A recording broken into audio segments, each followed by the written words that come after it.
Hi hello దోస్తులు, నేనైతే వంకాయ కర్రీ చేయబోతున్నాను. ఈ వీడియోలో చూపించినట్టుగా మసాలాలన్నీ ప్రిపేర్ చేసుకోవాలి. ధనియాలు, ఒక యాలుక్కాయ, ఒక చెక్క, 2 లవంగాలు తీసుకున్నాను. దీన్ని అయితే డ్రై రోస్ట్ చేస్తాను. ఒక పించ్ నువ్వులు అయితే వేసానండి, జస్ట్ ఫ్లేవర్ కోసం. అందులోనే ఎండు కొబ్బరి వేస్తున్నాను. పచ్చిది ఉన్నా పర్లేదు, ఎండు కొబ్బరి వేస్తే బాగుంటుంది అరోమా. చిన్నది చాలు ఎండు కొబ్బరి. దీన్ని నేనైతే గ్రైండ్ చేసేసుకుంటాను మెత్తగా.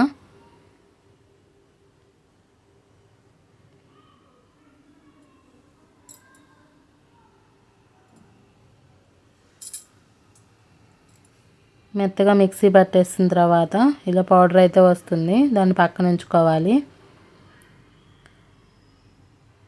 ఇప్పుడు వాటర్ తీసుకొని అందులో కొంచెం సాల్ట్ వేసుకోవాలి, ఎందుకంటే వంకాయలు కలర్ చేంజ్ అవ్వకుండా ఉంటాయి. ఇలా 4 ఘాట్లు పెట్టేసుకొని అన్ని వాటర్లో అయితే వేసుకోవాలి. ఉప్పు వాటర్లో మనకి కలర్ అనేది చేంజ్ అవ్వకుండా ఉంటాయి.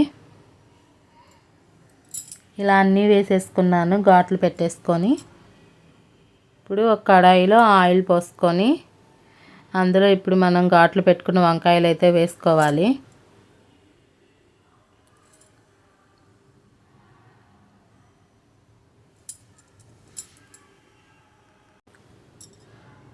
వంకాయలు కాస్త మగ్గనివ్వాలండి. వంకాయలు కొంచెం మనకి మగ్గితే సరిపోతుంది, పూర్తిగా మగ్గాల్సిన అవసరం అయితే లేదు.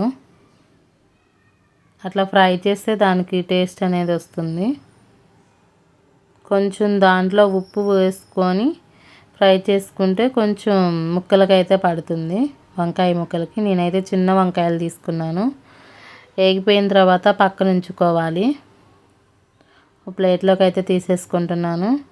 ఇవో 1/2 కేజీ వంకాయలు ప్లేట్లోకి తీసుకున్నాను.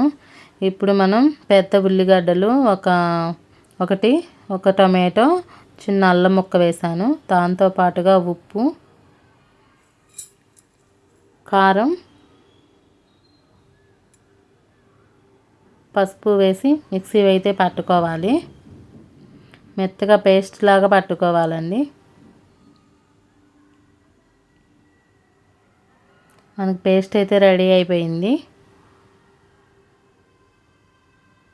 ఒక్క నిమ్మ గింజ అంతా చింతపండు అయితే నానబెట్టుకోవాలి. నిమ్మకాయ సైజు, నిమ్మ గింజ కాదు. ఇంకా ఆయిల్ పెట్టేసుకొని అందులో మనం మిక్సీ పట్టుకున్న ముద్దను అయితే వేసుకోవాలి అండి. దాన్ని నూనెలో మంచిగా పచ్చివాసన పోయేంత వరకు వేపుకోవాలి ఆ పేస్ట్ని. వీడియోలో చూపించిన విధంగా వేపుకోవాలి. దగ్గరికి అయితే వచ్చింది, నీరు కూడా ఏం లేదు చూడండి. దీంట్లో ఇందాక మనం చింతపండు నానబెట్టుకున్నాం కదా, ఆ రసం అయితే పోసుకోవాలి.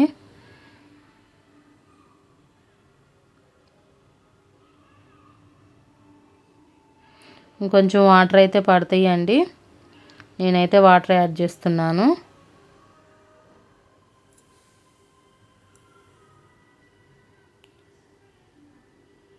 వాటర్ యాడ్ చేసిన తర్వాత మనం ఇందాక వేయించి పెట్టుకున్న వంకాయలు ఉన్నాయి కదా, అవైతే వేసుకోవాలి.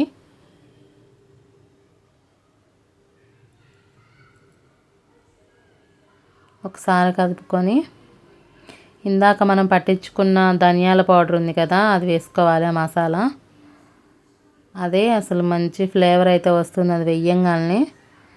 అది వేసిన తర్వాత మనం ఒక 10 మినిట్స్ అయితే ఈ మసాలాలు పట్టించాలి.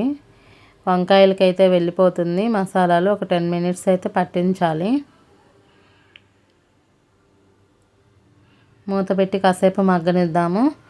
అదే ఉడికిపోతుంది. ఇంకొంచెం దగ్గరికి అయ్యేలాగా ఉడికించుకుంటే మనకి ఎంతో యమ్మీ వంకాయ కర్రీ అయితే రెడీ అవుతుంది. చూడండి, ఉడికిపోయింది మొత్తము. అసలు అరోమా అయితే సూపర్ అరోమా వస్తుంది, మంచి ఫ్లేవర్ అయితే వస్తుందండి.